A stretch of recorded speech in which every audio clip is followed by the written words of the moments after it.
ஸ்டார்டிங்கில் நம்மளோட ஹீரோயின் ஜியாவை காமிக்கிறாங்க. அவள் தூங்கி எந்திரிக்கும் போது அவளுக்கு தண்ணி தாகமாக இருக்குது. கிளாஸில் பார்த்தா தண்ணி இல்லையேன்னு சொல்லிட்டு அவள் எடுக்கலான்னு சொல்லிட்டு போகிறா. அப்போ அவளோட ஹஸ்பண்ட் அங்கே லியான்னு சொல்லிட்டு ஒரு பொண்ணுகிட்ட பேசிகிட்டு இருக்கான். நீ ஒன்றும் கவலைப்படாத, கூடிய சீக்கிரம் நான் அவளுக்கு டைவர்ஸ் கொடுத்துட்டு ஒன்று மேரேஜ் பண்ணிக்குவேன். ஏன்னா நீ இல்லாத லைஃப்பை என்னால் வாழ முடியாது. நம்ம பேபிக்குமே நான் கண்டிப்பாக நம்மளோட நேமை கொடுப்பேன். பேபியோட ரெஜிஸ்ட்ரேஷன் மட்டும் ஆகட்டும், இவளை நான் தூக்கி வெளியே போட்டுருவேன். இவன் எனக்கு எதுக்கு அப்படின்றத சொல்லிட்டு அவன் ரொம்பவே எங்கள் இன்சல்ட் பண்ணிகிட்டு இருக்கான். நம்ம ஹீரோயினுக்கு அதெல்லாமே கேட்டுட்டு அங்கே ரொம்ப ஷாக் ஆயிடுச்சுக்கு. அவள் ஒரு இடியட், இப்பயுமே எனக்கு 2 in 1 பர்சனாலிட்டி இருக்குன்னு அவன் நினச்சிட்ருக்கா. பட் அப்படிலாம் எனக்கு எதுவுமே கிடையாது, அந்த இடியட் மட்டும்தான் இதெல்லாம் நம்பிட்டு இருப்பா அப்படின்ற சொல்லிட்டு இவன் ரொம்பவே நம்ம ஹீரோயினை பற்றி அங்கே ரொம்ப இன்சல்ட் பண்ணிட்டு இருக்கான். அதெல்லாமே கேட்டுட்டு ஹீரோயினுக்கு அங்கே ரொம்ப கவலையாகிருது.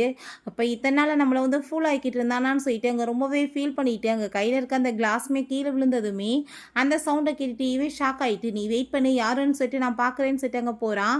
என்னோட சொத்து எவ்வளோ இருக்குது, எனக்கு ஒரு வாரிசு இல்லாமல் எப்படி இருக்க முடியும்னு சொல்லிட்டு அங்கே ஓப்பன் பண்ணால் ஸ்க்ரீனை நம்ம ஹீரோயின் தூங்கிட்டு இருக்கா. அதை பார்த்துட்டு இவன் அப்போ தூங்கிட்டு தான் இருக்காளா அப்படின்ற சொல்லிட்டு எதுவுமே பெருசாக எடுத்துக்கல. அப்போ ஹீரோயின் ஒரு விஷயம் யோசிச்சு பார்க்குறா. நான் உன்னை லவ் பண்ணி மேரேஜ் பண்ணியிருக்கேன், எனக்கு என்கேஜ்மெண்ட் ஆகிருச்சு வேறு ஒருத்தவங்க கூடன்னு சொன்னதுமே கார் ரேஸில் நீ எனக்காக போட்டி போட்டு நீ ஆக்சிடென்ட் ஆகி இங்கே படுக்கிற லெவலுக்கு வந்த. நான் ரொம்பவே எங்கே ஃபீல் பண்ணிட்டு இருந்தேன். அப்போ நீ என்ன சொன்ன என்கிட்ட, நான் உனக்காக என்ன வேணாலும் பண்ணுவேன், நான் செத்து கூட போகிறதுக்கு ரெடியாக இருக்கேன், ஆனால் நீ இல்லாத லைஃப்பை என்னால் நினச்சி கூட பார்க்க முடியாதுன்னு சொல்லிட்டு இருந்திருக்கான். ஸோ இதெல்லாம் நினச்சி பார்த்துட்டு ஹீரோயின் அங்கே ரொம்பவே ஃபீல் பண்ணிட்டு இருக்கா. உனக்கு ஏதாச்சும் ஆகியிருந்தா நான் என்ன பண்ணுறதுன்னு சொன்னதுமே நீ இல்லாத லைஃப்பை வாழ்ந்து நான் என்ன பண்ண முடியும், நான் உன்னை ரொம்பவே லவ் பண்ணிட்டுருக்கேன் அப்படின்றத அவன் சொல்லிட்டு நம்ம ஹீரோயின் அவன் அங்கே ஹக்மே பண்ணியிருக்கான். நம்ம ஹீரோயினுக்கு இதெல்லாமே நினச்சி பார்த்துட்டு அங்கே ரொம்ப கவலையாயிட்டுருக்கு. அவன் எப்பயுமே 2 பர்சனாலிட்டியாகவே அங்கே இருக்கிற மாதிரி அங்கே காமிச்சிருக்கான். ஒரு பர்சனாலிட்டி இவ்வளோ ரொம்ப லவ் பண்ணுற மாதிரியும், இன்னொரு பர்சனாலிட்டி வேறு ஒரு பொண்ணு கூட அங்கே உறவு வச்சுக்கிற மாதிரியுமே. பட் இவன் மேலே இருக்க லவ்வால் நம்மளை ரொம்பவே லவ் பண்ணிட்டுருக்கான்றதை நினச்சிட்டு அவன் அதை பெருசாக எடுத்துக்காமல் கண்ணு முன்னாடியே அசிங்கம் பண்ணாலுமே பொறுத்து போயிட்டுருக்கா. பட் இத்தனை நாளாக என்னை இடியட் ஆகிட்டா நீ இருந்திருக்கன்னு சொல்லிட்டு அவளுக்கு அங்கே ரொம்ப கவலையாயிட்டுருக்கு. அவள் ஆஃபீஸ்க்கு வரும்போது அந்த பொண்ணோட சேர்ந்து இவன் க்ளோஸாக இருக்கும்போது நம்ம ஹீரோயினுக்கு அதை பார்த்துட்டு அங்கே அவ்வளோ பெரிய ஷாக்காக இருக்குது. பட் இருந்தாலும் அவள் வேறு ஒரு பர்சனாலிட்டியில் இருக்கிற மாதிரி அங்கே காமிச்சிட்டு அங்கே அவள் கூட சேர்ந்து அங்கே க்ளோஸ் ஆகிட்டு அங்கே அவ்வளோ உள்ளே தூக்கிட்டு போயிருக்கான். ஸோ ஹீரோயின் அதையுமே அங்கே பெருசாக எடுக்காமல் அங்கே பொறுத்துட்டு தான் இருந்திருக்கா. ஆனால் நீ எவ்வளோ தூரத்துக்கு என்ன இடியட் ஆக்கியிருக்க அப்படின்ற சீட்டை அவள் ரொம்பவே ஃபீல் பண்ணிவிட்டு அங்கே ஒரு டைரியில் நீ இப்போ பண்ண எல்லாத்தையுமே நான் மன்னிச்சிடுறேன், ஆனால் இதுக்கப்புறம் நீ நினச்சாலுமே உன் கூட சேர்ந்து இருக்க முடியாது, லவ்ன்ற பேரில் இப்படி துரோகத்தை பண்ணுறவங்களுக்கு எதுக்கு நான் கூட இருக்கணும்னு சொல்லிட்டு அவள் ரொம்ப ஃபீல் பண்ணிவிட்டு அங்கே ஒரு எக்ஸ்பெரிமெண்ட் பண்ணிகிட்ருக்காங்க. அந்த இடத்துக்கு தான் போகிறா. இப்போ நீங்கள் என்ன உண்மையிலே உங்களோட மெமரிஸ் எல்லாத்தையுமே எரேஸ் பண்ணணும்னு நினைக்கிறீங்களான்னு சொல்லிட்டு அந்த டாக்டர் கேட்டதுமே நம்ம ஹீரோயின் ஆமான்னு சொல்லிட்டு இருக்கா. நீங்களும் உங்கள் ஹஸ்பண்டுமே வெளியே ரொம்பவே லவ் பண்ணுற கப்பல்ஸ்ன்னு சொல்லிட்டு அங்கே பெரிய பேர் இருக்குது, ஆனால் நீங்கள் என்ன இப்படி ஒரு முடிவு எடுத்திருக்கீங்கன்னு சொன்னதும் லவ்வில் துரோகம் இருந்தால் அதை லவ்வை வச்சு என்ன பண்ண முடியும், நம்ம மற்றவங்களுக்கு சுமையாக இருக்கக்கூடாது அப்படின்ற சொன்னதும் அப்படின்னா ஓகே, நீங்கள் கண்டிப்பாக இந்த டயத்துக்கு வந்துடுங்க, உங்களுக்கு நம்ம ஆப்ரேஷன் பண்ணிடலாம், நீங்கள் அதுக்கு முன்னாடி வேணானாலும் முடிவு பண்ணி சொல்லிடுங்க அப்படின்ற சொல்கிறாங்க. பட் ஹீரோயின் நாங்கள் உறுதியாக இருக்க அதை பண்ணுறதுக்கு. அப்படின்னா ஓகே, நீங்கள் கண்டிப்பாக சேருங்க அப்படின்றத அவங்களுமே சொல்லிடுறாங்க. பிறகு அவள் வீட்டில் இருக்கும் போது அந்த லியாவையும் குழந்தையுமே தூக்கிக்கிட்டு அவன் எங்கள் கூட வந்துட்டுருக்கான். வேறு ஒரு பர்சனாலிட்டி மாதிரி அங்கே பேசிட்டு ட்ராமா பண்ணிட்டுருக்கான். நீ இப்போ இந்த பேபியை ரிஜிஸ்டர் பண்ணணும் உன்னோட நேமில், அப்படி இல்லைன்னு வச்சுக்கோமே இதுக்கப்புறம் உன்னோட ஃபோன் எப்பயுமே திரும்ப வரமாட்டான் அப்படின்றத சொல்லிட்டு அங்கே பேசிகிட்டு இருக்கான். நம்ம ஹீரோயினுக்கு நல்லாவே தெரியும் என் போய் தான் பேசிகிட்டு இருக்கான்னு. பட் அவள் ஹார்ட்லாமே அங்கே ரொம்ப பெயின் ஆனதுமே அப்போ அவன் அங்கே என்னாச்சுன்னு சொல்லிட்டு பார்த்தா இந்த லியா இவன் ஏதோ அவங்க பக்கத்தில் க்ளோஸாக போயிடுவானோ என்னமோன்னு சொல்லிட்டு அவள் கண்டுக்காதீங்க, இன்னுமே ரிஜிஸ்டர் ஆகலை அப்படின்றத சொன்னதும் நீ ஒன்றும் கவலைப்படாத, கண்டிப்பாக அப்படிலாம் எதுவும் நான் நடக்க விட மாட்டேன் அப்படின்றத சொல்லிச்சிருக்கான். இவன் நம்ம ஹீரோயினை சுத்தமாக அங்கே கண்டுக்காமல் போனதுமே ஹீரோயின் அவனை பற்றி தான் எனக்கு தெரியுமே, அப்புறமே ஏன் எனக்கு இதெல்லாமே நினச்சி ஹார்ட்லாமே ரொம்ப பெயின் ஆகிட்டு இருக்குன்னு சொல்லிட்டு அவள் ரொம்பவே அங்கே ஃபீல் பண்ணிட்டு பிறகு டைரியிலுமே ஏதோ எழுதிட்டு அதை தலகாணி கடியில் வச்சிடுறா. அங்கே ஹார்ட் அங்கே ரொம்ப பெயின் ஆக ஆரம்பிச்சிருது. மெடிசன் எடுத்து சாப்பிடலான்னு பார்த்தா அதுக்குள்ளே அங்கே மயக்கமாயிடுறா. திரும்பவுமே முழிப்பு வருது. அப்போ வரைக்கும் அவள் அங்கேயே தான் இருக்கா. அவளுக்கு அங்கே ரொம்ப கவலையாயிட்டுருக்கு. என்னோட லைஃப் நான் எப்படி ஆசைப்பட்டேன், பட் எப்படி என்னோட லைஃப் போயிடுச்சுன்னு சொல்லிட்டு ரொம்பவே ஃபீல் பண்ணிட்டு இருக்கா. வீட்டுக்கு வரும்போது ஒரு டைம் அங்கே ரொம்பவே வந்து ட்ரிங்க்ஸ் பண்ணிட்டு வந்திருக்கான் ஹீரோயின். அவனை எதுக்காக நீ இப்படிலாம் பண்ணிட்டு இருக்கன்னு சொல்லிட்டு அங்கே மெடிசன்லாம் கொடுத்து அங்கே சரி பண்ணிட்டு இருக்கும் போதே வாயெல்லாமே இங்கே பிளட்டாக வர ஆரம்பிச்சிருது. ஹாஸ்பிட்டலில் கொண்டு போய் சேர்த்தா ஆல்கஹால் அதிகமாக எடுத்திருக்காரு. 6 வருஷம் இப்படி ஆயிடுச்சுன்னு சொல்லிட்டு அங்கே வந்துட்டு கொடுத்துருக்காங்க ரிப்போர்ட் எல்லாமே. அதை பார்த்துட்டு ஹீரோயின் அங்கே ரொம்ப ஃபீல் பண்ணி அழுததுமே, தயவு செஞ்சு நீ இப்படிலாம் அழுதுச்சிக்காத, நான் கண்டிப்பாக வந்துட்டு நீ இல்லாத லைஃப்பை நினச்சி கூட பார்க்க முடியாது, நான் இதுக்கப்புறம் இந்த மாதிரி பண்ண மாட்டேன்னு சொல்லிட்டு நம்ம ஹீரோயின்ட்ட அவங்க சாரி எல்லாமே கேட்டிருக்கான். அந்த வந்து பர்சனாலிட்டி இருக்கிற வாசம் இந்த மாதிரி வந்து இவன் பண்ணிட்டு இருக்கானே வந்துட்டு இவன் இத்தனை நாளாக பொறுத்து போயிருக்கான். பட் ஆனால் இவன் வந்துட்டு ஃப்ராடு பண்ணியிருக்கான்னு சொல்லிட்டு நல்லாவே ஹீரோயினுக்கு தெரிஞ்சுக்குது. திரும்ப அவகிட்ட வந்து நீ என்ன ரிஜிஸ்டர் பண்ண சொன்னால் பண்ண மாட்டியா, பண்ணலைன்னா கண்டிப்பாக உன்னோட ஃபூ எப்பயும் வர மாட்டான், உனக்கு டைவர்ஸ் கொடுத்துருவேன்னு சொன்னதும் எனக்கு ஃபூ திரும்ப வர வேணாம், எனக்கு நீ டைவர்ஸ் கொடுத்துருன்னு நம்ம ஹீரோயின் சொன்னதும் அதை கேட்டுட்டு அவன் ஷாக்காய் போயிட்டு, ஐயோ கடவுளை இவளுக்கு என்ன வந்துட்டு உண்மை ஏதாச்சும் தெரிஞ்சு போச்சான்னு சொல்லிட்டு அவன் ரொம்ப அங்கே ஷாக்காய் போயிடுறான். அப்போ உடனே உங்க தலையெல்லாமே பெயின் ஆகிற மாதிரி ஆக்டிங் பண்ணி அந்த இன்னொரு பர்சனாலிட்டி திரும்ப ரிட்டர்ன் வர மாதிரி அங்கே நடிச்சுட்டு ஹக் பண்ணிவிட்டு, நான் உன்னை திரும்ப பார்க்க முடியாமல் போயிடுவோம் என்னமோன்னு சொல்லிட்டு ரொம்பவே ஃபீல் பண்ணிட்டு இருந்தேன். பட் ஆனால் அப்படி கிடையாது, நான் உன்னை திரும்ப பார்த்துட்டேன், நான் உன்னை ரொம்ப லவ் பண்ணிட்டுருக்கேன், நீ இல்லாத லைஃப்பை என்னால் நினச்சி கூட பார்க்க முடியாதுன்னு சொல்லிட்டு திரும்ப அங்கே வந்துட்டு ட்ராமா பண்ணுறான். கொஞ்ச நேரத்தில் பார்த்தா திரும்ப அந்த இன்னொரு பர்சனாலிட்டி வந்த மாதிரி அங்கே ட்ராமா பண்ணிட்டு இருக்கான். நீ என்ன நினச்சிட்டு இருக்க, நீ மட்டும் இப்போ நான் சொன்னதை கேட்கலன்னு வச்சுக்கோமே, நான் கண்டிப்பாக உன்னை சும்மா விட மாட்டேன் அப்படின்றத சொல்லிட்டு ரொம்பவே அங்கே வந்துட்டு கோவப்பட்டுருக்கான். நம்ம ஹீரோயினுக்கு இதெல்லாமே கேட்டுட்டு அங்கே ரொம்பவே கஷ்டமாக ஆரம்பிச்சிருது. யூட்ரஸே இல்லாதவ கூட சேர்ந்து நான் என்ன பண்ண முடியும்னு சொல்லிட்டு கேட்டதுமே நம்ம ஹீரோயின், இந்த நிலைமையே ஒன்னால தாண்டா எனக்கு வந்துச்சு, நீ இந்த வார்த்தையை பார்த்து என்ன பார்த்து கேட்குறியான்னு சொல்லிட்டு யோசிக்கிறா. அங்கே நம்ம ஹீரோயினை வந்துட்டு ஆளுங்க எல்லாருமே போட்டு அடித்து அவட்ட தப்பாவுமே மிஸ்பிஹேவ் பண்ணியிருக்காங்க. எல்லாமே உங்க எதிரிகளோட வேலை தான். அங்கே ஹாஸ்பிட்டலில் கொண்டு போய் சேர்த்ததுமே அவங்களோட யூட்ரஸ் ரொம்பவே சேதமாக இருக்குது, ஸோ நம்ம அதை வந்துட்டு எடுத்தாகணும்னு சொன்னதும் நீங்கள் அதை எல்லாமே பண்ணிடுங்க, எனக்கு என்னோட ஒய்ஃப் இருந்தால் போதும், எனக்கு பேபி தேவை கிடையாது அப்படின்ட்டு தான் அவன் சொல்லியிருக்கான். 10 வருஷம் ஆயிடுச்சு மேரேஜ் ஆகி, என்னோட லைஃப் வந்துட்டு ரொம்ப ஹாப்பியாக தான் போயிட்டுருக்குன்னு நினச்சேன். பட் வந்துட்டு இவன் வந்து இப்படிலாம் பண்ணுவான்னு நான் நினச்சி கூட பார்க்கலன்னு சொல்லிட்டு நம்ம ஹீரோயின் அங்கே ரொம்பவே ஃபீல் பண்ணிகிட்ருக்கா. இப்போ பார்த்தா நீ ஒழுங்காக வந்துட்டு ரிஜிஸ்டர் பண்ணுறியா இல்லைன்னு சொல்லிட்டு அங்கே முடிய பிடிச்சி வந்துட்டு ஹீரோயினை பாடாப்படுத்திட்டு இருக்கான். அப்போ அந்த லியா வந்துட்டு அங்கே வந்து கூப்பிட்டதுமே இவன் அங்கே போய் நீ இப்போ என்ன வேலை பண்ணிகிட்ருக்க, அவள் வந்துட்டு நம்ம உண்மையிலே நடிக்கிறோன்னு தெரிஞ்சிச்சுன்னா வேறு லெவலுக்கு ஆகி போயிடும் பிரச்சனை அப்படின்றத சொன்னதும், நான் வந்துட்டு சும்மா தான் பேச வந்தேன்னு சொல்லிட்டு அவன் அங்கேருந்து அனுப்பி விட்டுட்டு, நீ என்ன ஒரு முட்டாளா, அவன் வந்து போய் பேசிகிட்டு இருக்கான், அது கூடமா தெரியல, அவனுக்கு அப்படி பர்சனாலிட்டி இருக்குன்னு நீ நினைக்கிறியா அப்படின்றத சொல்கிறா. அப்போ அதெல்லாமே கேட்டுட்டு ஹீரோயின், ஓ நீ வந்துட்டு அவனை வந்து ரொம்பவே இம்பார்ட்டன்ட் நினச்சிட்ருக்கியா, ரொம்ப வந்து ஒரு வைரம் மாதிரி, அது வந்துட்டு ஒரு குப்பை தான், அந்த குப்பையை நான் ஓன்ட்டே கொடுக்குறேன்னு சொல்லிட்டு அவ யோசிக்கிறா. அவர் வந்துட்டு ஒன்று வந்து டைவர்ஸ் பண்ணிட்டு என்ன கூடிய சீக்கிரம் மேரேஜ் பண்ணிக்குவார் அப்படின்றத சொல்லிட்டு அவன் ரொம்ப சந்தோஷமாக பேசிட்டு இருக்கோமே, அந்த குப்பையை நீயே வச்சுக்கோன்னு சொல்லிட்டு நம்ம ஹீரோயின் அங்கே யோசிச்சுட்டு இருக்கா. பிறகு 2 பேருமே அங்கே உட்காந்து கொஞ்சிட்டு இருக்கும்போது ஹீரோயின் ஃப்ரூட்ஸ் எல்லாமே அங்கே கொண்டு வரா. அப்போ அங்கே அவனை பார்த்தா, நீ ஒழுங்காக வந்துட்டு குழந்தைக்கு வந்து ரிஜிஸ்டர் பண்ணுன்னு சொன்னதும், நான் ஏன் என்னோட பேரில் ரிஜிஸ்டர் பண்ணணும், அதனை எனக்கா பிறந்துச்சுன்னு அவள் கேட்குறா. அதை கேட்டுட்டு அங்கே ரொம்பவே அவனுக்கு கோவமாயிட்டுருக்கு. நீ வந்துட்டு பேசாமல் எனக்கு டைவர்ஸ் கொடுத்துருன்னு சொன்னதுமே, அப்படியா சரி ஓகே நான் உனக்கு டைவர்ஸ் கொடுத்துறேன், பட் நீ அதுக்கப்புறமே இந்த வீட்டில் வந்துட்டு என் குழந்தைய பார்த்துட்டு ஒரு வேலைக்காரியாக தான் இருக்கணும் அப்படின்ற சொன்னதும், உன் குழந்தைய நான் ஏன் பார்த்துக்கணும்னு சொல்லிட்டு அங்கே ரொம்ப கோவப்பட்டதுமே, நீ இப்படி பண்ணலன்னு வச்சுக்கோ கண்டிப்பாக உன்னோட அம்மா வந்துட்டு ஜெயிலுக்கு போகிறது கன்ஃபார்ம் தான் அப்படின்றத சொன்னதும், அதை கேட்டுட்டு ஹீரோயின், உனக்குலாம் கொஞ்சம் கூட வெக்கமா இல்லையா, என்னோட அம்மா வந்துட்டு எவ்வளோ தூரத்துக்கு உன்னை கஷ்டப்பட்டு வளர்த்துருப்பாங்க, ஆனால் இப்படி நன்றியே இல்லாமல் பேசிட்டு இருக்கேன்னு சொன்னதும், உங்கள் அம்மாவால் தானே என்னோட வாழ்க்கை இப்படி நரகமாச்சு, அந்த லேடி மட்டும் வந்துட்டு குழந்தைய ஸ்வாப் பண்ணாமல் இருந்திருந்தாங்கன்னா இப்படி ஆயிருக்குமான்னு சொல்லிட்டு அவன் ரொம்ப கோவப்படுறான். என்ன விஷயம்னா நம்ம ஹீரோயின் அவங்க வந்துட்டு பிறந்தப்ப அவங்க அம்மா வந்துட்டு குழந்தைய மாற்றி வச்சுருந்துருக்காங்க, தன்னோட பொண்ணு வந்துட்டு பணக்கார வீட்டில் வாழட்டும்னு சொல்லிட்டு. ஸோ வந்துட்டு இப்படியே தான் வந்துட்டு 2 பேருமே வளர்ந்து வந்திருக்காங்க. அதுக்கப்புறம் 2 பேத்துக்குமே லவ்மே ஆயிருக்கு. ஃபைனலாக இந்த விஷயம் தெரிஞ்சப்ப 2 பேத்துக்குமே பெருசாக தோணலை. ஏன்னா 2 பேருமே ரொம்ப லவ் பண்ணிட்டு இருக்காங்க, மேரேஜ் பண்ணி ஒன்றா இருக்க போகிறோன்னு சொல்லிட்டு தான் யோசிக்கிறாங்க. பட் இதை வச்சு இவன் பிளாக்மெயில் பண்ணுவான்னு சொல்லிட்டு ஹீரோயின் அங்கே எதிர்பார்க்கவே இல்லை. இதை நினச்சி அவள் ரொம்பவே ஃபீல் பண்ணிட்டு இருக்கா. என் குழந்தைங்களோட எல்லா துணிகளையுமே துவச்சி அதை நல்லபடியாக பார்த்துக்கணும், ஒரு ஆயா மாதிரி தான் நீ இருக்கணும்னு சொல்லிட்டு நம்ம ஹீரோயின் அவன் ரொம்பவே அங்கே இன்சல்ட் பண்ணிட்டு இருக்கான். நம்ம ஹீரோயின் அங்கே துணி எல்லாமே துவைச்சவங்க கொண்டு வந்ததுமே, குழந்தையோட துணிகளை எல்லாமே துவைச்சிட்டியா, நல்ல வேலை பண்ண, ஆனால் சுடுதண்ணியில் துவைச்சியா இல்லையா, பிள்ளையோட ஸ்கின் ரொம்பவே வந்துட்டு ரொம்ப சாஃப்டானதுன்னு சொன்னதுமே பச்சை தண்ணியில் துவைச்சாலுமே நல்லா தான் இருக்கும் அப்படின்றத அவன் சொல்லிடுறான். பட் ஹீரோயின் எதுக்குமே வந்துட்டு எக்ஸ்பிரஷன் ஒன்றுமே கொடுக்க மாட்டா. அப்போ அங்கே அவளை பார்த்து எல்லாருமே வந்துட்டு அவனை ஃபூ ரேன்னு சொல்லி கூப்பிட மாட்டாங்களே, அவனோட ரொம்ப பாசமாக இருக்கவங்கலாம் ஃபூ ஜாங் தான் கூப்பிடுவாங்க. நீ என்ன வந்துட்டு இப்படி பேசிகிட்டு இருக்கன்னு சொன்னதும், நீ என்ன பேசிகிட்டு இருக்க, நீ வந்துட்டு எனக்கு ஈக்குவல் நினச்சிட்டு இருக்கியா அப்படின்ற சைட்டு அவள் ரொம்பவே இங்கே கோவமாயிட்டுருக்கா. நம்ம ஹீரோயினுக்கு அதெல்லாமே பார்த்துட்டு அங்கே ரொம்பவே கஷ்டமாயிட்டுருக்கு.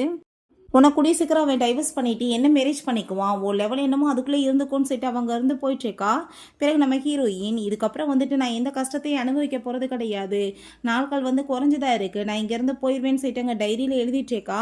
அவன் ஹீரோயினை பார்க்குறதுக்காக வந்ததுமே இந்த லியா அங்கே வந்துட்டு நான் இன்னொரு பேபி பேத்துக்கணும்னு ஆசைப்படுறேன்னு சொல்லிட்டு அங்கே அவனை செடியூஸ் பண்ணதுமே அவனுமே அவளை அங்கே ரூமுக்கு தூக்கிட்டு போயிட்டுருக்கான். ஹீரோயினுக்கு அதெல்லாமே உள்ளே கேட்டுட்டு அங்கே ரொம்ப அவ்வளோ கவலையாயிட்டுருக்கு. அப்போ அங்கே அவள் ஒரு விஷயம் யோசிச்சு பார்க்குறா. அங்கே அந்த செல்லை வந்துட்டு அங்கே பார்த்துட்டு இதில் பேர் எழுதி வச்சு 2 பேரும் ஒன்றா இருந்தோம்னா எப்பயுமே வந்துட்டு சேர்ந்து கடைசி வரைக்கும் இருப்பாங்களான்னு சொல்லியிருந்திருக்கா. அதை கேட்டுட்டு அவனுமே கண்டிப்பாக நம்ம எப்பயுமே பிரிய மாட்டோன்னு சொல்லியிருக்கான். இதெல்லாமே நினச்சி பார்த்துட்டு அவள் ரொம்ப ஃபீல் பண்ணிகிட்டு இருக்கா. பிறகு இவளை பார்த்தா அங்கே வந்துட்டு அவங்க ஃபோட்டோ 2மே சேர்ந்து இருக்கிறத பார்த்துட்டு ரொம்பவே வயிற்றுச்சலாகி போயிடுது. இதில் ஒரு ஃபோட்டோ கூட என்னது கிடையாது, எப்பயுமே நீங்கள் இன்னுமே அவளை தான் தலையில் தூக்கி வச்சுட்டு இருக்கீங்களான்னு சொல்லிட்டு அங்கே கேட்டதுமே அப்படிலாம் கிடையாது, நம்ம வந்து ஃபோட்டோ எடுத்துக்கிறதுக்கு டைமே பத்தலை இல்லை, அதனால தான் அப்படின்றதாவே சொல்கிறான். கூடிய சீக்கிரம் நான் வந்துட்டு கண்டிப்பாக இதெல்லாமே பண்ணுறேன்னு சொல்கிறான். இது எனக்கு சுத்தமாக பிடிக்கல, நீங்கள் ட்ரெஸ் ட்ரை பண்ணுங்கன்னு அவள் சொல்லிட்டுருக்கா. பிறகு பார்த்தா அங்கே வந்துட்டு எல்லா ஃபோட்டோவுமே அங்கே வந்து கட் பண்ணி அங்கே குப்பையில் போட்டு விட்ருக்காங்க ஹீரோயின். ஆனால் அதையுமே பார்த்துட்டு எதுவுமே கண்டுக்கலை. அவள் பாட்டு அங்கே போய் அங்கே சாப்பாடெலாம் ரெடி பண்ணதுமே இவனுக்கு அதை பார்த்துட்டு அங்கே ரொம்ப ஷாக் ஆகிட்டுருக்கு. அங்கே ஃபுட் எல்லாமே ரெடி பண்ணி அங்கே கொண்டு வந்து கொடுத்துட்ருக்கா. அப்போ அங்கே அவன் என்ன நீ வந்துட்டு ரொம்ப அமைதியாக இருக்கா அப்படின்றத சொன்னதும் சர்ஜரியை பற்றி நான் வந்து யோசிச்சுட்ருக்கேன், எனக்கு வந்துட்டு தெரியும் என்ன விஷயம்னு சொல்லிட்டு அங்கே பேசினதும் அவன் ரொம்ப ஷாக்காகி போயிட்டு உண்மை எதுவும் தெரிஞ்சு போயிடுச்சான்னு சொல்லிட்டு அங்கே பயந்து போயிடுறான். பட் ஹீரோயின் நான் என்னோட அம்மாவோட ஹார்ட் சர்ஜரியை பற்றி அங்கே பேசிகிட்ருக்கேன்னு சொல்கிறா. பிறகு அங்கே ஃபுட்டு ஒவ்வொன்றா சமைச்சு கொடுத்தாலுமே ரொம்ப கேவலமாக இருக்குன்னு சொல்லிட்டு ரொம்ப ஓவராக நம்ம ஹீரோயினை போட்டு அவள் பாடாப்படுத்திட்டு இருக்கா. அதெல்லாமே பார்த்துட்டு அங்கே அவனுக்கே அங்கே இரிட்டேட் ஆகிட்டு நீ இப்போ சாப்பிடணும்னு நினைக்கிறியா இல்லை வேணும்னு பண்ணிட்டு இருக்கேன்னு சொல்லிட்டு அங்கே ரொம்ப கோவப்பட்டதுமே அப்படிலாம் ஒன்றும் கிடையாது, உங்கள் கையால் நான் சாப்பிடணும்னு நினைக்கிறேன்னு சொல்லிட்டு உடனே அங்கே வந்துட்டு ஐஸ் வச்சுட்டு அப்படியே பேசிகிட்டு இருக்கா. பட் ஹீரோயின் அதுக்குமே எந்த ஒரு எக்ஸ்பிரஷனுமே கொடுக்கல. பிறகு அவங்க ஃப்ரெண்டு அங்கே கால் பண்ணிவிட்டு நீ சொன்ன மாதிரி வந்துட்டு எல்லாமே ரெடி பண்ணியாச்சு, நீ ஃபைனலாக யோசிச்சிட்டியா, நீ நினச்சாலும் திரும்ப மெமரி உனக்கு கிடைக்காதுன்னு சொன்னதும் இல்லை எனக்கு அது தேவை கிடையாது, நீ வந்துட்டு எல்லாம் ஏற்பாடு பண்ணிடு, ஆனால் ஃபைனலாக எனக்கு ஒரு ஹெல்ப் பண்ணு, என்னோட அம்மாவுக்கு வந்துட்டு நீ கொஞ்சம் ஹெல்ப் பண்ணுப்பா, அவங்கள வந்து பார்த்துக்கிறதுக்கு ஆள் ஏற்பாடு பண்ணுறியான்னு சொன்னதுமே கண்டிப்பாக அப்படின்றத அவள் சொல்கிறான். அதை கேட்டுட்டு ஹீரோயினுக்கு அங்கே ரொம்பவே சந்தோஷமாகிருது. பிறகு அவங்க குழந்தைய கேர் பண்ணி பார்த்துட்டு இருக்கும்போது இவங்க 2 பேருமே சேர்ந்து அங்கே வெளியே போகிறோம், நீ பிள்ளையை பார்த்துக்கோன்னு சொல்லிட்டு போகிறாங்க. நம்ம ஹீரோயின் அங்கே குழந்தைய கேர் பண்ணி அங்கே பார்த்து படுக்க வச்சுட்டு அவளுக்கு அது அங்கே தலையெல்லாமே பெயினாக ஆரம்பிச்சிருது. அவளுக்கு அங்கே ரொம்ப டயர்டாக ஃபீல் பண்ணிவிட்டு அங்கே போய் அங்கே வந்து டைரி எழுத ஆரம்பிச்சிடுறா. 10 இயர்ஸ்க்கு முன்னாடி என்னோட லைஃப் எவ்வளோ சந்தோஷமாக இருந்துச்சு, ஆனால் இப்படி போகும் நான் நினச்சி கூட பார்க்கலன்னு சொல்லிட்டு அங்கே ரொம்பவே அவள் ஃபீல் பண்ணிகிட்டு இருக்கா. அப்போ பார்த்தா அவள் இங்கே ரொம்ப கோவமாக வந்துட்டு நீ எதுக்காக இப்படி கேவலமான வேலை பண்ண, நீ குழந்தைகிட்ட போய் இப்படிலாம் பண்ணுவியா, அந்த பிள்ளையோட உடம்ப பாரு ஃபுல்லாக ரேஷஸாக இருக்குன்னு சொல்லிட்டு அங்கே அந்த லியாவுமே அங்கே வந்துட்டு கத்திட்டு அங்கே பேசினதுமே நம்ம ஹீரோயின் அதை கேட்டுட்டு அங்கே ரொம்ப ஷாக் ஆகிட்டு கண்டிப்பாக வந்துட்டு இப்படி நடக்க சான்ஸே கிடையாது, இது நல்லபடியாக தான் நான் துவச்சி பொருளைக்கு வந்து போட்டு பார்த்துக்கிட்டேன், இது எல்லாம் இவளோட வேலை தான், உன்னோட சிம்பத்தி கிடைக்கணுன்றதுக்காக குழந்தையவே டூலாக யூஸ் பண்ணிட்டு இருக்கான்னு சொன்னதும் அதை கேட்டுட்டு அவன் நீ வந்துட்டு ஜலஸ்னால இப்படி பண்ணிட்டு இருக்கேன்னு சொல்லிட்டு ஹீரோயினை தான் ரொம்ப அங்கே கோமாயிட்டு பேசிகிட்டு இருக்கான். நீ எல்லாம் வந்துட்டு உயிரோடு இருக்கிறதுக்கு செத்து தொலைய வேண்டியதானே, உனக்கெல்லாம் நடந்ததுக்கு நானாக தான் செத்து போயிருப்பேன்னு சொல்லிட்டு அவள் பழைய விஷயங்களை பற்றி பேசினதுமே ஹீரோயின் அங்கே ரொம்பவே ஷாக்காகி போயிடுறா. ஏன்னா அவளுக்கு அந்த கேங்கெல்லாம் சேர்ந்து மொத்தமாக அங்கே ரேப் பண்ண விஷயங்கள் கண்ணுக்கு முன்னாடி வந்துட்டு அங்கே பயங்கரமாக அங்கே பேனிக் அட்டாக் ஆகிட்டு அவள் பயங்கரமாக கத்திட்டு இருக்கா. எதுக்காக நீ இப்படி பேசுகிறேன்னு சொல்லிட்டு அங்கே அவளை போய் நாங்கள் அட்டாக் பண்ணதுமே இவன் கோவமாயிட்டு அவளை பிடிச்சி அங்கே தள்ளி விட்டதுமே இதுக்கு முன்னாடி எனக்கு இந்த மாதிரி அட்டாக் வந்தப்பா அவன் எவ்வளோ தூரத்துக்கு என்னை கேர் பண்ணி பார்த்துக்கிட்டான், ஆனால் இப்போ வந்துட்டு என்னை சுத்தமாக அவன் கண்டுக்காமல் விட்டானேன்னு சொல்லிட்டு அங்கே அவளுக்கு அங்கே ரொம்ப வந்து கவலையாயிட்டு இருக்கு. இப்போ நீ வந்துட்டு கிளம்புன்னு அவட்ட சொல்லிட்டு உன்னால் வந்துட்டு எப்பயுமே எனக்கு தொல்லையாக இருக்குன்னு சொல்லிட்டு அவன் ரொம்ப கோவப்பட்டுருக்கான். அப்போ அங்கே நம்ம ஹீரோயின் நீ வந்துட்டு என்ன ஆசைப்படுறியா அதை நான் பண்ணுறதுக்கு ரெடியாக இருக்கேன், நீ குழந்தைய ரிஜிஸ்டர் தானே பண்ணணும்னு சொல்கிற, நான் கண்டிப்பாக பண்ணுறேன், கண்டிப்பாக இந்த உலகத்துலேயே நீ வந்துட்டு என்னை திரும்ப பார்க்க முடியாதுன்னு சொன்னதும் அதை கேட்டுட்டாங்க. அவன் ரொம்ப ஷாக்காகி போயிட்டு நீ என்ன சொன்னேன்னு சொன்னதும் இல்லை நீ சொன்னதை செய்கிறேன் நான் சொல்லிட்டு இருக்கேன் அப்படின்றத அவள் சொல்கிறா. பிறகு டைரியிலையுமே அவள் இந்த விஷயத்தை பற்றி யோசிச்சுட்டு இருக்கா. ஜஸ்ட் 1 டே மட்டும்தான் சொல்லிட்டு எழுதிட்டு நெக்ஸ்ட் டே அங்கே ரெஜிஸ்டருமே பண்ணிட்டு வந்துட்டு இருக்காங்க. அந்த லியாவை பார்த்தா அங்கே ரொம்ப சந்தோஷமாயிட்டு அங்கே குழந்தைய தூக்கிட்டு இருக்கா. நம்ம ஹீரோயின் நீ என்கிட்ட வந்துட்டு நீ எப்போ வந்து போய் சொன்னியோ அன்னைக்கு எல்லாமே முடிஞ்சு போச்சுன்னு சொல்லிட்டு அங்கேருந்து போயிட்டு இருக்கும்போது இவனை பார்த்தா அங்கே ரொம்ப வந்துட்டு டிப்ரெஷனாக இருக்காளேன்னு சொல்லிட்டு யோசிச்சுட்டு அவளை நான் சமாதானப்படுத்தணும்னு பார்க்குறான். பிறகு ஹீரோயின்ட்ட போய் உடனே அங்கே வந்துட்டு நல்ல பர்சனாலிட்டி வர மாதிரி அங்கே ஆக்டிங் பண்ணிட்டு அவன் வந்துட்டு இப்படிலாம் பண்ணுவான்னு நினச்சி கூட பார்க்கல. என்னோட இன்னொரு பர்சனாலிட்டியை நான் என்ன பண்ணுறதுன்னு தெரியல, டாக்டர்கிட்டமே பேசியிருக்கேன், கூடிய சீக்கிரம் சரி பண்ணிடலான்னு சொல்லியிருக்காங்க. ஆனால் நீ ஒன்றும் கவலைப்படாத, அந்த குழந்தையை நான் வந்துட்டு உனக்காக தான் ரெஜிஸ்டர் பண்ணியிருக்கேன், நீயே அம்மாவை இருந்து வளர்த்துக்கலான்னு சொன்னதும் அப்படியா அப்போ லியாவை நீ என்ன பண்ண போகிறேன்னு சொல்லிட்டு அவள் கேட்டதுமே லியாவை நான் ஒன்றும் பண்ணுறதுக்கு இல்லை, அவள் பேசாமல் இங்கே ஓரத்தில் இருந்துட்டு போட்டும், என்னோட அம்மாட்ட சொல்லி நான் ரெஜிஸ்டர் பண்ண சொல்லியிருக்கேன், அவளையுமே வந்து அடாப்ட் பண்ணிக்கிற சொல்லி, ஏன்னா அவளுக்குமே வேற யாரும் இல்லைன்னு சொன்னதுமே நம்ம ஹீரோயின் சரின்னு சொல்கிறா. அவன் வந்துட்டு நம்ம பிளான் எல்லாமே சக்ஸஸ் ஆயிடுச்சுன்னு சொல்லிட்டாங்க, ரொம்ப சந்தோஷமாயிட்டு இருக்கான். பட் நம்ம ஹீரோயின் இவ பிளான் எல்லாமே வந்துட்டு எது நடக்க போகிறது கிடையாதுன்னு சொல்லிட்டு நம்ம ஃபைனலாக 2 பேருமே சேர்ந்து ஹாப்பியாக வந்துட்டு சாப்பிடலாமான்னு சொல்லிட்டு கேட்டதும் கண்டிப்பாக அப்படின்றத சொன்னதுமே இப்போ நம்ம வந்துட்டு நாளைக்கு நம்மளோட 10th ஆனிவர்சரி ரொம்பவே சூப்பராக செலிப்ரேட் பண்ணணுன்றத சொல்கிறான். அப்போங்க நம்ம ஹீரோயின் சரி பண்ணலாமேன்னு சொல்கிறா. பட் அவள் நாளைக்கு தான் வந்துட்டு அந்த ஆப்ரேஷனுமே இங்கே பண்ணிக்க போகிறா. அதனால் சரி நான் ஃபுட்டை ரெடி பண்ணுறேன்னு சொல்லிட்டு அங்கே ஃபுட் எல்லாமே ரெடி பண்ணிட்டு இருக்கா. அப்போ அங்கே 2 பேருமே சேர்ந்து சாப்பிடலான்னு ஐடியா பண்ணிட்டு இருந்தா அந்த லியா கால் பண்ணிட்டு குழந்தை ரொம்பவே அழுதுச்சுக்கு, நீ கிளம்பிவான்னு சொல்லிட்டு அங்கே கூப்பிட்டதுமே அப்போ அங்கே அவன் எனக்கு முக்கியமான வேலைன்னு சொல்லிட்டு அங்கே போகும்போது நீ வந்துட்டு கொஞ்சம் சாப்பிட்டுட்டாச்சும் போகலாமேன்னு சொன்னதுமே இல்லை ரொம்பவே இம்பார்ட்டன்ட் சொல்லிட்டு அங்கே ஃபோர்ஹெட்டில் கிஸ் பண்ணிட்டு அவன் அங்கேருந்து போயிட்டுருக்கான். ஃபைனலாக அவன் கூட சேர்ந்து ஒரு சாப்பாடு சாப்பிடலான்னு ஆசைப்பட்டேன், பட் அதுக்கு கூட நீ வந்துட்டு எனக்கு ஒரு ஒத்துழைக்க மாட்டேன்ட்டு அப்படின்றத சொல்லிட்டு அங்கே வந்துட்டு வெறும் காலி சேரை பார்த்து அங்கே சேஸ் பண்ணிட்டு இருக்கான். அப்போங்க நம்ம ஹீரோயின் டைவர்ஸ் அக்ரிமெண்ட்டில் அங்கே சைன் பண்ணிவிட்டு இதுக்கப்புறம் உனக்கு எனக்கு எல்லாமே முடிஞ்சு போச்சுன்னு சொல்லிட்டு அவள் அங்கேருந்து போயிட்டுருக்கா. அப்போ அங்கே போகும்போது அவங்க ஏர்போர்ட்டுக்கு போயிட்டு இதுக்கப்புறம் வந்துட்டு எல்லாமே ஃபினிஷ் ஆயிடுச்சு, நீ வந்துட்டு அந்த டைவர்ஸ் அக்ரிமெண்ட்டை பார்த்து சைன் பண்ணிவிட்டு சந்தோஷமாக கூட சேர்ந்து இரு அப்படின்றத சொல்லிட்டு அவங்க இருந்து கிளம்பலான்னு சொல்லிட்டு பார்த்தா எனக்கு வந்துட்டு வர முடியல, முக்கியமான வேலை இருக்குன்னு சொல்லிட்டு அவன் அங்கே வந்துட்டு அனுப்பிவிட்றான் மெசேஜ் எல்லாமே. பார்த்தாங்க குழந்தைய அவள் கூட சேர்ந்து அவன் செலிப்ரேட் பண்ணிட்டுருக்கான். என்னை பார்த்தா இவனுக்கு எவ்வளோ வந்துட்டு முட்டலாக இருந்திருக்குன்னு சொல்லிட்டு அவங்க வந்துட்டு கிளம்பி போயிட்டு அங்கே அந்த ஃபோனையுமே தூக்கி அங்கே குப்பையில் எரிஞ்சு விட்டு போகிறா. இதுக்கப்புறம் எதுவுமே உனக்கு தேவை கிடையாதுன்னு சொல்லிட்டு அவன் வீட்டுக்கு வந்துட்டு உனக்காக தான் நான் கேக் வாங்கிட்டு வந்திருக்கேன், இங்கே வா அப்படின்ற சொல்லிட்டு அவன் கூப்பிட்டுருக்கான். ஆளை காணமேன்னு சொல்லிட்டு அங்கே ஃபோன் பண்ணி பார்த்தா ஃபோனுமே சுவிட்ச் ஆஃப்னு வருது. அதை பார்த்துட்டு அங்கே ரொம்ப ஷாக் ஆகி போயிட்டு அங்கே வந்துட்டு எங்கே இருக்கான்னு சொல்லிட்டு பார்த்துட்டு இருந்தா அங்கே டைவர்ஸ் அக்ரிமெண்ட் இருக்குது, அதில் அவள் சைன்மே பண்ணியிருக்கா. அதை பார்த்துட்டு இவனுக்கு அவ்வளோ ஒரு ஷாக்காக இருக்குது. அவ்வளோ ஈஸியாக நீ என்னை விட்டுட்டு போவியா, எங்கே போயிருக்க அப்படின்றத சொல்லிட்டு உடனே அங்கே வந்துட்டு தேடுறதுக்கு அவன் கிளம்புறான். பிறகு இங்கே நம்ம ஹீரோயினை பார்த்தா அவங்க ஃப்ரெண்டை போய் அங்கே வந்துட்டு மீட் பண்ணுறதுக்காக போயிடுறா அப்ராடுக்கு. எல்லாமே ரெடி பண்ணிட்டியான்னு சொல்லிட்டு அவங்க ஃப்ரெண்டுகிட்ட கேட்டதுமே எல்லாமே பக்காவாக ரெடி ஆயிடுச்சு, நீ ரெடியாக இருக்கலன்னு சொன்னதும் அவளுமே அங்கே சந்தோஷமாயிட்டு ஓகேன்னு சொல்கிறா. இவன் நம்ம ஹீரோயினை தேடிட்டு அங்கே ரூம்குள்ளே போய் பார்த்தா அங்கே டைரி வந்துட்டு நம்ம ஹீரோயின் இத்தனை நாளாக இவன் ஃப்ராடு பண்ண எல்லா விஷயத்தையுமே அங்கே வந்துட்டு எழுதி வச்சிருக்கா. அதெல்லாமே பார்த்துட்டு அவனுக்கு அங்கே ரொம்ப ஷாக் ஆகிட்டுருக்கு, இவளுக்கு இப்போ எந்த விஷயம் தெரிஞ்சிச்சுன்னு தெரியலையே, எனக்கு வந்து ரொம்ப கவலை ஆகிட்டுருக்குன்னு சொல்லிட்டு அவன் ரொம்பவே அங்கே ஃபீல் பண்ணிகிட்ருக்கா. ரொம்பவே வந்துட்டு அழுக வந்துட்டுருக்கு, நீ எப்படி என்னை விட்டுட்டு போகலாம், இதெல்லாம் நான் உனக்காக தான் நான் பண்ணேன், நம்ம குழந்தையோட சேர்ந்து நீ ஹாப்பியாக இருக்கணும்னு சொல்லிட்டு அவன் அங்கே வந்துட்டு யோசிச்சுட்டு ரொம்பவே ஃபீல் பண்ணிட்டு அங்கே வந்துட்டு ஹக் பண்ணிட்டு இருக்கான். நம்ம ஹீரோயினை பார்த்தா இங்கே வந்துட்டு ஆப்ரேஷனுக்கு நீங்கள் ரெடியான்னு சொல்லிட்டு கேட்டதோ அவன் ஆமான்னு சொல்கிறான். இவனை பார்த்தா அங்கே வந்துட்டு கால் பண்ணிட்டு நீங்கள் எப்படியாச்சும் அவளோட இன்ஃபர்மேஷன் எனக்கு கலெக்ட் பண்ணி கொடுங்க, அவள் எங்கே போனான்னு எனக்கு தெரியலன்னு சொல்லிட்டு ரொம்பவே ஃபீல் பண்ணிட்டு அவன் பாட்டு அங்கேவே வந்து தூங்க ஆரம்பிச்சிடுறான். பிறகு அங்கே கால் பண்ணி சொல்கிறாங்க இப்படி அவங்க ஃப்ரெண்டை தான் போய் மீட் பண்ணியிருக்காங்க அவங்க ஃபைனலான்னு சொன்னதும் உடனே அவளை மீட் பண்ணுறதுக்காக அவங்க கிளம்பி போகிறான். அப்போ அவங்க ஃப்ரெண்டு வந்ததுமே எங்கே அவளைன்னு சொல்லிட்டு கேட்டதும் நீ இப்போ எதுக்காக அவளை தேடிட்டு இருக்கா, அவள் வந்து சூசைட் பண்ணிக்கிற லெவலுக்கு அவளை கொண்டு போய் விட்டுட்டு இப்போ என்ன பாசமலை பொழிஞ்சிட்டு இருக்கா அப்படின்ற சொல்லிட்டு கேட்டதுமே நீ வந்துட்டு ஃபர்ஸ்ட் அவள் என்னோட ஒய்ஃப் சொல்லுன்னு சொன்னதும் உனக்கு அவளுக்கு தான் டைவர்ஸ் ஆயிடுச்சுல, சைன் பண்ணி கொடுத்துட்டாள், அப்புறம் என்ன ஒய்ஃப் நீ இதை பற்றி இதுக்கப்புறம் என்கிட்ட கேட்டேன்னு வச்சுக்கோமே நான் சும்மா விட மாட்டேன்னு அவள் சொல்லிட்டு இருக்கான்.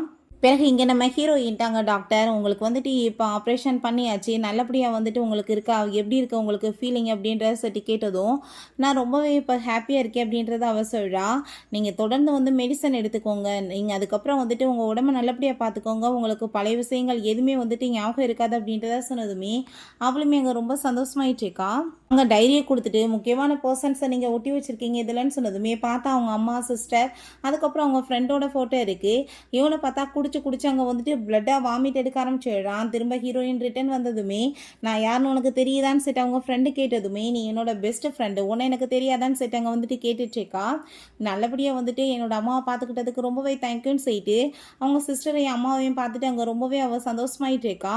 பிறகு இவளை பார்த்தாங்க ஹாஸ்பிட்டலில் அவனை அங்கே கேர் பண்ணி பார்த்துட்டு இருக்கும்போது அப்போ அவங்க அசிஸ்டன்ட் வந்துட்டு இப்படி அவங்க அம்மாவோட வீட்டில் தான் அவங்க இருக்காங்கன்ற விஷயத்த சொன்னதுமே இவ வேமா அங்கே கிளம்பி போனதும் இவ ஸ்டாப் பண்ண பார்க்குறா. மரியாதையை இங்கேருந்து இங்கேருந்து போயிருன்னு சொல்லிட்டு திட்டி விட்டு போகிறான்.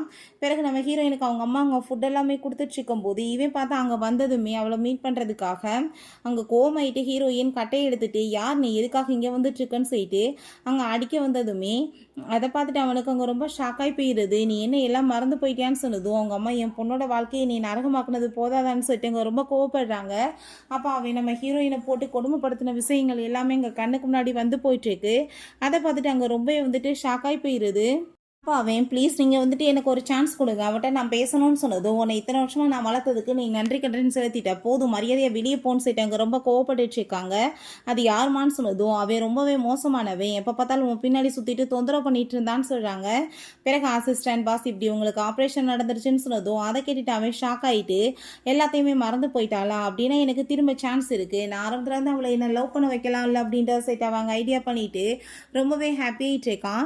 நம்ம ஹீரோயினோட சிஸ்டர் அவங்க அம்மா அங்கே கிளப்பிட்டு இருக்காங்க ஸ்கூலுக்காக. நம்ம ஹீரோயின் நானே கூட்டிகிட்டு போய் சிஸ்டரை விட்டுறேம்மா, நான் ஒரு டான்ஸ் கிளாஸ் ஆரம்பிக்கணும்னு நினைக்கிறேன்னு சொல்லிட்டு அவள் ரொம்ப சந்தோஷமாயிட்டு அங்கேருந்து போகும்போது இவன் ஃபுட்டை கொண்டு வந்து கொடுத்துட்ருக்கான். இந்த உனக்காக தான் கொண்டு வந்திருக்கேன் சாப்பிடுன்னு சொல்லிட்டு. இல்லை நான் ஆல்ரெடி சாப்பிட்டுட்டேன் அப்படின்றத அவள் சொல்கிறா. ஏன்னா இவன் நல்லா பேசுகிறானே, பட் அம்மா ஏன் அப்படி இவனை பற்றி சொன்னாங்கன்னு சொல்லிட்டு அவளுக்கு எதுவும் புரியலை. ஸ்கூலுக்கு டைம் ஆயிடுச்சு சிஸ்டர் நம்ம போகலாமான்னு சொன்னதுமே அவன் நானே கூட்டிகிட்டு போய் விடுறேன் நீங்கள் காரில் வாங்கன்னு சொன்னதும் இல்லை எனக்கு வர விருப்பம் கிடையாதுன்னு சொன்னதுமே அதை கேட்டுட்டாங்க ரொம்பவே கோவமாயிருது அவனுக்கு. நான் சொல்கிறேன் இல்லை வான்னு சொன்னாலுமே இல்லை வேணாம் நாங்கள் போய்க்கிறோன்னு சொல்லிட்டு அவங்க அங்கேருந்து போகிறாங்க.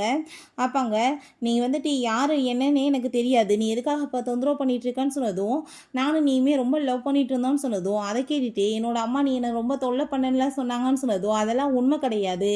ஏன்னா இங்கே பாரு நீ எனக்கு டைவர்ஸ் அக்ரிமெண்ட் கூட சைன் பண்ணி கொடுத்துருக்க, நான் உன்னை ரொம்ப லவ் பண்ணிட்டு இருந்தேன், 2 பேருமே மேரேஜ் பண்ணிக்கிட்டோம் அப்படின்றத சொன்னதுமே அதை கேட்டுட்டு அவள் ஷாக் ஆகிட்டு அப்புறம் ஏன் நான் உனக்கு டைவர்ஸ் கொடுக்குறதுக்கு ரெடியானேன்னு சொன்னதும் நம்ம 10th ஆனிவர்சரியை நான் மறந்து போயிட்டு நான் பிஸ்னஸ்க்காக போயிட்டேன், ஸோ அதனால தான் நீ கோமாயிட்டு இந்த மாதிரி பண்ணிட்டேன்னு சொன்னதும் இந்த சின்ன விஷயத்துக்காக நான் இப்படி பண்ணேன்னு சொல்லிட்டு அவளுக்கே அங்கே ரொம்ப ஷாக் ஆகிட்டு இருக்கு. பட் அவங்க 2 பேருமே சேர்ந்து அங்கே பஸ்ஸுக்கு கிளம்பி போனதும் ஹீரோயின் அங்கே ஸ்லிப் ஆகிடுறா. அப்போ இவன் வேமா அங்கே பிடிச்சிக்கிறான். அங்கே அதெல்லாமே பார்த்துட்டு இவன் ரொம்ப நல்லவனா பிஹேவ் பண்ணிட்டு இருக்கான். அப்புறம் ஏன் அம்மா இப்படி சொன்னாங்கன்னு சொல்லிட்டு அவளுக்கு எதுவும் புரியலை. அப்போ அங்கே இவன் பக்கத்தில் வந்தால் என்னோட ஹார்ட் எல்லாமே ஏன் பெயின் ஆகிட்டு இருக்கு, இவனுக்கு எனக்கு என்ன நடந்துட்டுருக்குன்னு சொல்லிட்டு அவளுக்கு எதுவுமே புரிய மாட்டுது. பிறகு 2 பேரும் அங்கே கீழே இறங்கும் போது பார்த்தா இவனுமே கூட சேர்ந்து இறங்குறான். அப்போ அந்த பொண்ணுகிட்ட நீ பத்திரமா ஸ்கூலுக்கு போன்னு சொன்னதுமே அம்மா சொன்னதை ஞாபகம் வச்சுக்கோ, இவன்ட்டு நீ விலகி இருந்துன்னு சொன்னதுமே நம்ம ஹீரோயினுமே கண்டிப்பாக அப்படின்றத சொல்கிறான். அப்போ அங்கே நீங்கள் தயவு செஞ்சு இதுக்கப்புறம் என்னை தொந்தரவு பண்ணிட்டு இருக்காதீங்க, என்னோட அம்மாவுக்கு சுத்தமாக உங்களை பார்த்தாலே பிடிக்கல, நீங்கள் யாருன்னு எனக்கு தெரியலை, எனக்கு உங்கள் கூட சேர்ந்து இருக்கிறதுக்கு விருப்பம் கிடையாதுன்னு சொல்லிட்டு அவங்க இருந்து போகிறா. நெக்ஸ்ட் டே பார்த்தா அங்கே ஃப்ளார் எல்லாமே வச்சு அங்கே நின்றுட்டுருக்கா. அங்கே இருக்க எல்லாருமே யார்ப்பா இந்த பர்சன் ரொம்ப ஹேண்ட்ஸமாக இருக்கார் அப்படின்றத சைட்டு அங்கே பார்த்துட்ருக்காங்க. அப்போ அங்கே அவன் உள்ள பொக்கே எல்லாமே கொண்டு நம்ம ஹீரோயினுக்காக அங்கே கொடுத்து ப்ரப்போஸ் பண்ணதுமே அவளுக்கு எப்படி ரியாக்ட் பண்ணணும்னே தெரியல. அப்பாட்ட அந்த பொக்கையை வாங்கிக்கிறா. அதை பார்த்துட்டு அங்கே ரொம்ப அவங்க எல்லாருக்குமே ஹாப்பி ஆகிட்டுருக்கு. அப்போ அவன் நான் எல்லாருக்குமே ட்ரீட் கொடுக்குறேன்னு சொல்லிட்டு அங்கே கோல்ட் காஃபி கொடுக்குறான், நீ மட்டும் ஹாட் காஃபி குடின்னு சொல்லிட்டு அங்கே கொடுக்கும்போது பார்த்தா அங்கே பழைய விஷயங்கள் ஞாபகம் அவளுக்கு தலையெல்லாமே பெயினாக ஆரம்பிச்சிருது. பிறகு அவங்க ஃப்ரெண்டு இப்போ இவன்ட்ட போய் எதுக்காக இந்த பொக்கையை வாங்கணும்னு சொல்லிட்டு பொக்கையை தூக்கி கீழே எரிஞ்சிட்டு அவளை அங்கேருந்து கூட்டிகிட்டு போயிட்டுருக்காங்க. அதை பார்த்துட்டு இவனுக்கு அங்கே ஒரு செம்ம கடுப்பாயிட்டுருக்கு. இப்போ உனக்கு என்ன அவனை பற்றி தெரியும், அவன் ரொம்பவே மோசமானவன், நீ அவன்கிட்ட இருந்து விலகேறுன்னு சொன்னதுமே அவளுமே ஓகேன்னு சொல்கிறான். நெக்ஸ்ட் டே பார்த்தா அவளுக்காக அவன் கிஃப்ட் எல்லாமே நிறைய கொண்டு வந்து கொடுத்துட்டு வெயிட் பண்ணிட்டு இருக்கான். பட் ஹீரோயின் இக்னோர் பண்ணிட்டு அப்பாட்ட அங்கேருந்து போகும்போது அப்போ அந்த லியா அங்கே குழந்தையோட வந்ததுமே மரியாதை இங்கேருந்து போயிடும்னு சொல்லிட்டு அவன் விரட்டும் போது ஹீரோயினுக்கு பழைய விஷயங்கள் எல்லாமே அங்கே கண்ணுக்கு முன்னாடி போயிட்டுருக்கு. அதெல்லாமே பார்த்துட்டு அவளுக்கு அங்கே திரும்ப தலையெல்லாமே ரொம்ப பெயினாக ஆரம்பிச்சிருது. பிறகு நைட் போல் நான் இன்னைக்கு ரொம்ப அதிகமாக சாப்பிட்டுட்டேன், ரொம்ப வயிறெல்லாம் பெருசாகி போயிருக்கு, நான் பேசாமல் கொஞ்ச நேரம் வாக் பண்ணணும்னு சொல்லிட்டு அவங்க இருந்து போகிறா. இவன் முன்னாடி நிற்கவுமே அவளுக்கு திரும்ப ஹார்ட் எல்லாமே பெயின் ஆகிட்டுருக்கு. அப்போ அங்கே அவன் இது உனக்காக தான் அப்படின்ற செட்டு கொடுக்குறான். அந்த செல்லை இவங்களோட நேம் எழுதியிருக்காங்க. நான் இது ரொம்பவே பிடிச்சிருக்குன்னு சொல்லிட்டு அவள் பேசின அந்த வாய்ஸே அவளுக்கு கேட்குது. அதெல்லாமே கேட்டுட்டு நான் தான் இதை பேசினான்னு சொல்லிட்டு வேமா அவங்க இருந்து ஓடி போயிட்டு அங்கே கதவை லாக் பண்ணிக்கிறா. அவளுக்கு அங்கே ரொம்ப கஷ்டமாயிட்டுருக்கு. பிறகு வீட்டுக்கு வந்தால் இவங்க குழந்தையிட இருக்கவுமே அங்கே அதை பார்த்துட்டு இவன் ஷாக் ஆகிட்டு ஒரு விஷயம் புரிஞ்சுக்கோ, இந்த வீட்டோட மருமகான அவன் மட்டும்தான், நீ கிடையாது, நீ எப்பயுமே ஒரு மிஸ்ட்ரஸ் தான் சொல்லிட்டு அவளை ரொம்ப இன்சல்ட் பண்ணதும் அவள் ரொம்ப ஷாக் ஆகி போயிட்டு அவள் ரூமில் போய் அங்கே தேடி பார்த்தா அங்கே அந்த டைரி இருக்குது. ஸோ அவளுக்கு புரிஞ்சுக்குது இவளுக்கு மெமரி லாஸ் ஆகிருக்குன்னு சொல்லிட்டு இதை கொண்டு போய் கையில் கொடுத்தா எல்லாமே முடிவுக்கு வந்துடும் சொல்லிட்டு அவங்க ஐடியா பண்ணிட்டு இருக்கா. பிறகு பார்த்தா நம்ம ஹீரோயின்ட்ட அங்கே ப்ரப்போஸ் பண்ணுறதுக்கு இவன் ஐடியா பண்ணி பண்ணிகிட்ருக்கான். ஃபஸ்ட் டைம் எப்படி அவட்ட அங்கே ப்ரப்போஸ் பண்ணி அவளுக்கு வந்துட்டு மேரேஜ் வந்து பண்ணிக்கிட்டானோ அதே மாதிரி இப்போ பண்ண போகிறேன்னு சொல்கிறான். பிறகு நம்ம ஹீரோயின் அவள் போய் மீட் பண்ணிவிட்டு என்னை ஞாபகம் இருக்கான்னு சொல்லிட்டு கேட்டதும் தெரியலேன்னு சொன்னதுமே, பரவாயில்லையேப்பா எல்லாத்தையும் நீ மறந்து போயிட்டியா, நான் என்ன யாருன்றதை மறந்து போயிட்டியா, உன்னால் என் லைஃபே நாசமாகிக்கிட்டு இருக்குன்னு சொல்லிட்டு அவப்பாட்ட அங்கே கோவப்பட்டதுமே, நீங்கள் என்ன பேசிகிட்டு இருக்கீங்க, எனக்கு ஆப்ரேஷன் நடந்திருக்கு, எனக்கு எதுவும் ஞாபகம் இல்லைன்னு சொன்னதுமே, அந்த டைரியை படிச்சு பாருன்னு சொல்லிட்டு அங்கே டைரியை கொடுத்துச்சேக்கா. இவனை பார்த்தா அங்கே பொக்கே எல்லாமே கொண்டு வந்ததுமே ஹீரோயின் கோவமாயிட்டு அங்கே பொக்கேவை தூக்கி எறிஞ்சிடுறா. அப்போ அங்கே அவன் கோவமாயிட்டு அவளை பிடிச்சவங்க அடித்து தள்ளுறான். இதுக்கெல்லாம் காரணம் நீ தானேன்னு சொல்லிட்டு நம்ம ஹீரோயின்ட்ட உனக்கு அப்படின்னா ஞாபகம் வந்துருச்சான்னு சொல்லிட்டு கேட்கும்போது, எல்லாத்தையும் மறக்கணும் தானே நான் ட்ரை பண்ணேன், பட் வந்துட்டு எல்லாத்தையும் தான் திரும்ப எல்லாருமே ஞாபகப்படுத்திட்டீங்களேன்னு சொன்னதுமே, அப்போ நீ இவ சொல்லிட்டு இருக்கதெல்லாம் நம்பாத, அந்த டைரியில் இருக்கிறதெல்லாம் பொய்ன்னு சொல்லிட்டு அவளுங்க கழுத்தை பிடிச்சி நெரிச்சிட்டு, என்ன தைரியம் தான் நீ இப்படி கேவலமான வேலை பண்ணுவேன்னு சொல்லிட்டு கோவப்பட்டுட்டு இருக்கான். நம்ம ஹீரோயின் நீ அவளை கொலை பண்ணுறதா இருந்தால் வெளியே போய் பண்ணு, என் வீட்டை நீ நாசம் பண்ணாத அப்படின்றத சொல்லிட்டு இருக்கா. அப்போ அங்கே அவள் ரொம்ப கோவமாயிட்டு, இதுக்கெல்லாம் காரணம் இவதான், இவளை கொலை பண்ணிடுறேன்னு சொல்லிட்டு அங்கே அடிக்க போகும்போது இவனுக்கு அங்கே காப்பாற்ற போய் அடி விழுந்துருது. அப்போ ஹீரோயின் கால் பண்ணி ஒரு எமர்ஜென்சின்னு சொல்லிட்டு அங்கே ஆம்புலன்ஸை வர வச்சிடுறா. பட் அவங்க கூட போட பிறகு அங்கே ஹாஸ்பிட்டலில் கொண்டு போய் சேர்த்ததுமே அவங்க அம்மாவுக்கு இந்த விஷயம் தெரிஞ்சு அவங்க ரொம்ப ஃபீல் பண்ணிட்டு இருக்காங்க அங்கே. ஆனால் வந்துட்டு ஹீரோயின் கூட வரல. அந்த லியாவை நினச்சி அவங்களுக்கு அங்கே ரொம்பவே டென்ஷனாகி போயிடுது.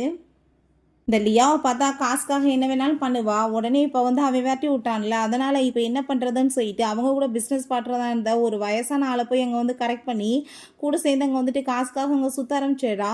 அப்போ அவங்க ஃப்ரெண்டு என்னப்பா உன்னோட ஐடியான்னு சொன்னதும், நான் டான்ஸ் கிளாஸ் பண்ணணும்னு அவள் சொல்லிட்டு இருக்கா. அப்போ அங்கே பாரு அந்த கொடுமைன்னு சொல்லிட்டு அவங்க வந்துட்டு காமிச்சா, இவன் கூட சேர்ந்து போயிட்டுருக்கதை பார்த்துட்டு அங்கே ரொம்பவே ஷாக்காகி போயிடுது. அவளுக்கே வந்துட்டு ஷாக் ஆகிட்டு, என்னடா இவ காசுக்காக என்ன வேணாலும் பண்ணுவாளான்னு சொல்லிட்டு அங்கே பார்த்துட்டு இருக்காங்க. பிறகு இவனை பார்த்தா நம்ம ஹீரோயினும் அவனுமே சேர்ந்து எடுத்துக்கிட்ட ஃபோட்டோஸ் எல்லாமே அங்கே வந்து கொண்டு வந்து கொடுத்துட்டு, நம்ம எவ்வளோ லவ் பண்ணோம், ப்ளீஸ் எனக்கு ஒரு சான்ஸ் கொடுன்னு சொல்லிட்டு அங்கே கேட்கும்போது, நம்ம ஹீரோயின் அது எல்லாத்தையுமே அங்கே வந்துட்டு தீயில போட்டு அங்கே கொளுத்தி வச்சா. அவனுக்கு அதெல்லாமே பார்த்துட்டு அங்கே கஷ்டமாயிட்டுருக்கு. பட் இவங்க சிஸ்டர் இவளுமே அங்கே ரொம்ப சந்தோஷமாயிட்டு போகிறாங்க. இதுக்கப்புறம் எந்த ஒரு மெமரியுமே இருக்காதுன்னு. பிறகு அவங்க அம்மாங்க நம்ம ஹீரோயினை கால் பண்ணி இங்கே கூப்பிட்டுட்டு, என் பையனை நீ தான் வந்துட்டு எல்லாத்தையும் சரி பண்ணணும் அப்படின்றத சொல்கிறாங்க. நான் ஏன் பண்ண முடியும், எப்பயுமே நீங்கள் வந்துட்டு உங்கள் பையன் தான் வேணும்னு ஆசைப்பட்டீங்க, அதான் உங்கள் பையனை உங்களுக்கு வந்து கிடைச்சிட்டான்ல, நீங்கள் இதுக்காக என்ன ப்ளேம் பண்ண முடியாது, என்ன வந்துட்டு நீங்கள் வந்து உங்கள் பையனை திருத்தி கொண்டு வான்லாம் சொல்ல முடியாது அப்படின்றத சொன்னதும், என் பையன் வந்துட்டு ரிசைன் பண்ண போகிறானா, தயவு செஞ்சு நீ தான் பண்ணணும்னு சொன்னதும், அதுக்கு நான் ஒன்றும் பண்ண முடியாதுன்னு அவள் சொல்லிடுறான்.